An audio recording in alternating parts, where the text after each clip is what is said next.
Hello et bienvenue dans ce 4e épisode de Night Talk. Je m'appelle Océane et dans cet épisode je vais te présenter mon book haul de tout ce début d'année. Ça risque d'être long donc prends quelque chose à boire et installe-toi parce que je vais te présenter 23 livres.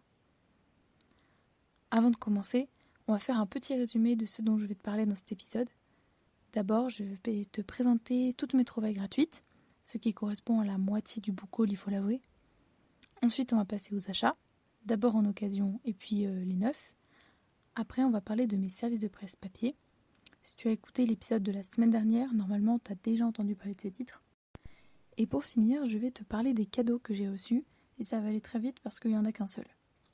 J'espère que tu es bien installé. On commence tout de suite avec les trouvailles gratuites. Mes trouvailles gratuites proviennent principalement de 2 endroits. La librairie Terre des Livres à Lyon dans le 7e et les boîtes à livres. Terre des Livres, c'est une librairie que j'aime beaucoup et qui a tout un étage d'occasion, dont des boîtes de livres gratuites qui viennent de dons que des personnes ont fait à la librairie. Autant te dire que depuis que je connais cette librairie, ma pile à lire elle a explosé. Comme il y a vraiment beaucoup de livres, je vais faire des résumés très très courts de chaque livre. De toute façon, ils seront tous listés en description de l'épisode si tu veux retrouver les titres et te renseigner un peu plus sur certains des livres dont j'ai parlé. La première trouvaille de ce début d'année, c'est Bibliothèque de Michael McDowell. Je pense que tu le connais sûrement pour Cathy ou encore la saga Blackwater. Ici, il s'agit d'un tout petit ouvrage dans lequel on retrouve des extraits de ses écrits pour se familiariser avec le personnage et sa façon d'écrire. Comme j'ai jamais eu l'occasion de le lire, j'ai pris ce petit fascicule pour tester, même si je ne l'ai pas encore lu, j'avoue. J'ai aussi trouvé les Chroniques martiennes de Ray Bradbury dans une vieille édition poche de chez De Noël. Alors là, honnêtement, je ne saurais pas te dire de quoi ça parle. Je l'ai pris uniquement parce que j'essaye de lire un peu plus de classiques quand je peux les trouver dans des boîtes à livres ou ce genre de choses. J'ai déjà lu Fahrenheit 451 de l'auteur et c'est pour ça que j'ai pris celui-ci. Tu verras, c'est pas le seul classique de cette liste parce que c'est vraiment quelque chose que je veux un peu plus découvrir et cette librairie m'aide beaucoup à m'en procurer. Le prochain livre, c'est Éclipse japonaise de Eric Fay, publié en poche chez Point. C'est un très court récit qui m'a l'air très poignant car il traite du sujet des Japonais qui disparaissent un jour sans laisser de traces et qui réapparaissent parfois sans qu'on sache vraiment ce qui est advenu d'eux pendant leur disparition. C'est en tout cas ce que j'ai compris en lisant les différents résumés sur internet, mais de toute façon je t'en parlerai mieux quand je l'aurai lu. J'ai aussi pris Le Survivant de James Herbert dans une vieille édition pocket dans la collection Terreur. J'aime beaucoup les vieilles éditions, tu le verras, j'en prends très souvent, même si je ne le mentionne pas toujours. La plupart des livres que j'ai pris là sont des vieilles éditions.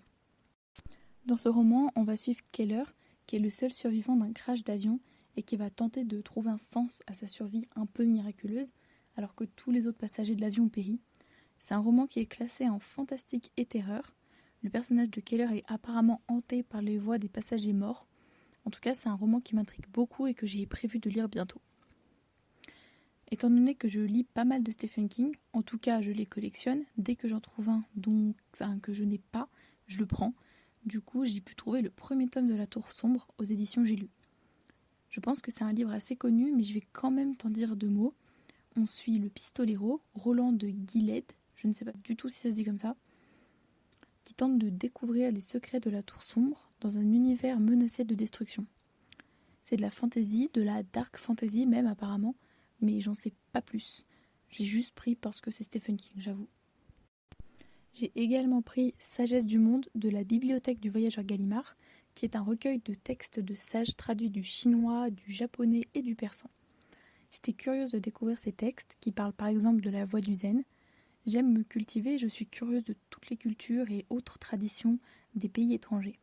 J'ai bien hâte de le feuilleter aussi, celui-ci, et d'en apprendre du coup un peu plus. Le voleur de Noël de Mary et Caroline Higgins Clark, c'est une sorte de thriller de Noël où on va suivre les enquêtrices Regan Reilly et Alvira Meehan qui vont devoir trouver celui qui a volé l'arbre de Noël du Rockefeller Center ainsi que le butin qu'il cachait. J'ai jamais lu encore Mary Higgins Clark, même si elle est très connue. Du coup, c'est pour ça que j'ai pris celui-ci, même si apparemment c'est pas son meilleur, mais au moins je pourrais découvrir un peu sa plume. Je suis hyper contente aussi d'avoir trouvé le premier tome de Poltergeist de James Caan, qui est la version romancée du film de Steven Spielberg. Donc là, je sais juste que c'est une sorte de fantôme qui va me faire vraiment flipper et je veux pas en savoir plus. Comme je suis trop heureuse pour voir le film, mais que j'aimerais beaucoup en découvrir l'histoire, je suis vraiment ravie d'avoir trouvé cette adaptation en roman qui me fera certainement faire beaucoup moins de cauchemars que le film. J'ai aussi pris du coup un deuxième livre de Mary Higgins Clark. Il s'agit de Le fantôme de Lady Margaret. C'est un recueil de 5 récits qui mêlent le suspense, l'horrifique et le surnaturel et que j'ai vraiment hâte de découvrir parce que du coup c'est plusieurs histoires et c'est vraiment le type de récit que j'ai envie de lire en ce moment. Du coup je pense qu'il va bientôt passer à la casserole. Et du coup le dernier livre que j'ai trouvé gratuitement à la librairie, c'est Meurtre en Mésopotamie de Agatha Christie. Dans ce récit, on va suivre Madame Ledner, une femme d'archéologue qui est sujette à des crises dont personne ne connaît vraiment la cause. Elle va être confiée par son mari à une infirmière, mais cette Madame Ledner va apparemment recevoir des menaces de mort, et pour ça, l'infirmière, elle ne peut pas y faire grand-chose. J'ai lu qu'une seule fois un Agatha Christie, il y a vraiment très longtemps, et je m'en souviens à peine, alors j'aimerais beaucoup redécouvrir cette autrice, notamment avec ce roman-ci. Depuis ce début d'année, je n'ai fait qu'une seule trouvaille en boîte à livres, ce qui est très rare, mais j'en suis vraiment hyper contente parce qu'il s'agit d'une édition grand format et en hardback de Bazar de Stephen King. C'est du Stephen King, alors je fonce sans hésiter comme d'habitude, mais je vais vous résumer ce que j'en sais très rapidement. Un nouveau commerce vient d'ouvrir, le Bazar des rêves. On peut y acheter tout ce qu'on veut pour pas très cher en échange de faire une blague à quelqu'un. Mais ces blagues, elles vont vite tourner au désastre et à la violence. J'ai vraiment pas besoin d'en savoir plus, j'ai extrêmement hâte de lire. Passons maintenant aux achats d'occasion. Les 2 premiers que j'ai faits sont des livres de Jules Verne. Je collectionne un peu tous ces livres et je les avais trouvés à la librairie Terre des Livres, encore une fois, mais pour quelques euros seulement, donc j'en ai profité. J'ai pris De la Terre à la Lune, qui est une histoire de voyage sur la Lune évidemment, et 20 milieux sous les mers, dont je pense que je n'ai pas besoin de vous en parler beaucoup, tellement ce récit est connu. J'ai également pris le même jour Le crime d'Halloween d'Agatha Christie, qui est le roman de l'autrice qui me tente le plus. Cette histoire se passe le soir d'Halloween, pendant une fête avec des enfants. Une des enfants est connue pour être une grande menteuse et personne ne la croit jamais. Et ce soir-là, elle raconte à tout le monde qu'elle a vu un vrai crime avoir lieu. Évidemment, personne ne la croit, mais elle est retrouvée plus tard dans la soirée, morte. C'est un petit roman que je me réserve pour Halloween, évidemment, mais qu'il me tarde vraiment de découvrir. Le seul livre d'occasion que je n'ai pas acheté à Terre des Livres, c'est Avant que nature meure, pour que nature vive, de Jean Dorst, qui est un livre de non-fiction sur l'écologie, écrit dans les années 60, mais qui résonne encore énormément de nos jours. L'auteur est un ornithologue qui a participé activement à la protection de la biodiversité et qui a également été directeur du Muséum national d'histoire naturelle à Paris. C'est un sujet qui m'intéresse beaucoup, le livre est très dense donc j'ai pas encore commencé à le découvrir, mais si vous êtes intéressé par le sujet, le podcast Pour que nature vive, créé par le Muséum national d'histoire naturelle, est disponible sur Deezer et Spotify. Il est extrêmement intéressant et c'est comme ça que j'ai découvert ce livre. Dans le même thème, j'ai également acheté à Terre des Livres cette fois Cette planète n'est pas très sûre de Alexis Jenny, qui est un livre de non-fiction sur les extinctions de masse. Il y en a eu 5. La plus connue, c'est celle des dinosaures, c'est également la plus récente. Et nous sommes en plein dans la 6e. Et enfin, dernier achat d'occasion à Terre des Livres, j'ai pris Les animaux dénaturés de Vercors, un petit classique dont on m'a beaucoup parlé au lycée et que je suis vraiment très curieuse de découvrir et de voir les sujets qu'il aborde et surtout s'ils sont bien abordés.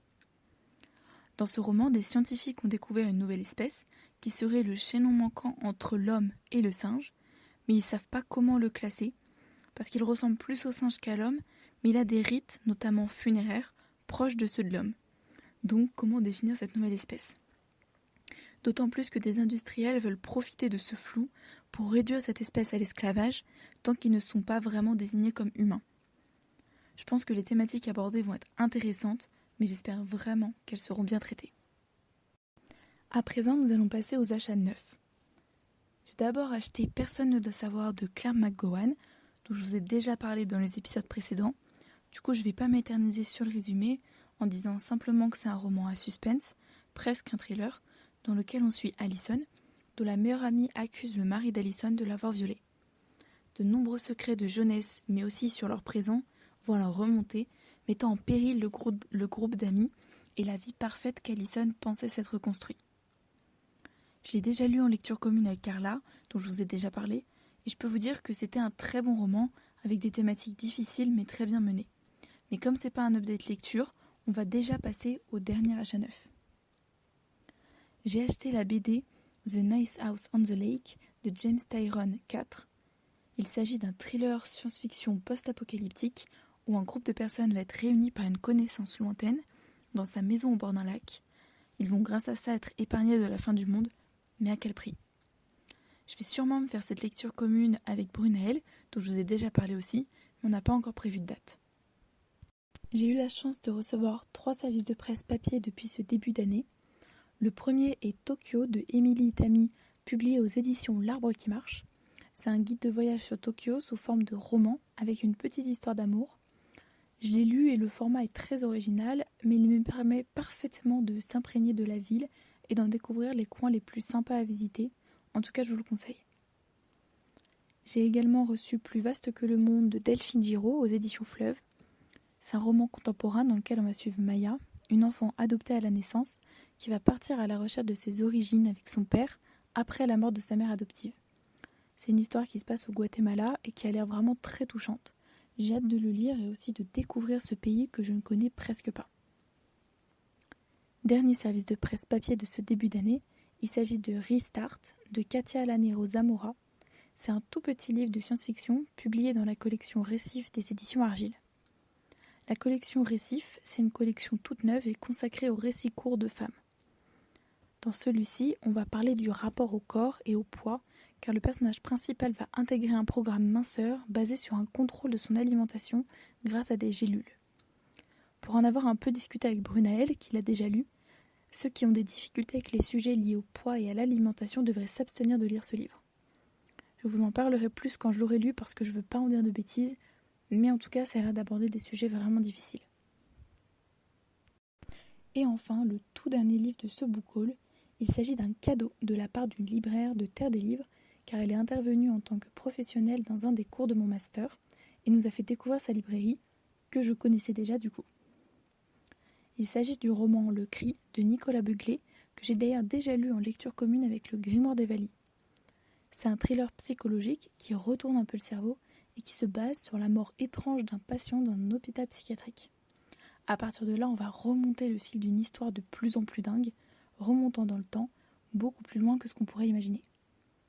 C'était excellent et j'ai vraiment très hâte de découvrir les autres romans de cette saga, et de l'auteur de manière générale. Et voilà, j'ai enfin fini avec cet interminable book haul. J'espère que ça vous a plu. J'essaierai d'en faire plus fréquemment pour en faire des plus courts, parce que là, il y a vraiment beaucoup trop de livres. Je vous mets comme d'habitude tous les noms des romans en description, ainsi que toutes les chaînes que j'ai mentionnées dans cet épisode. En attendant le prochain épisode, je te souhaite de passer une très belle journée, soirée, peu importe, et je te dis à la prochaine.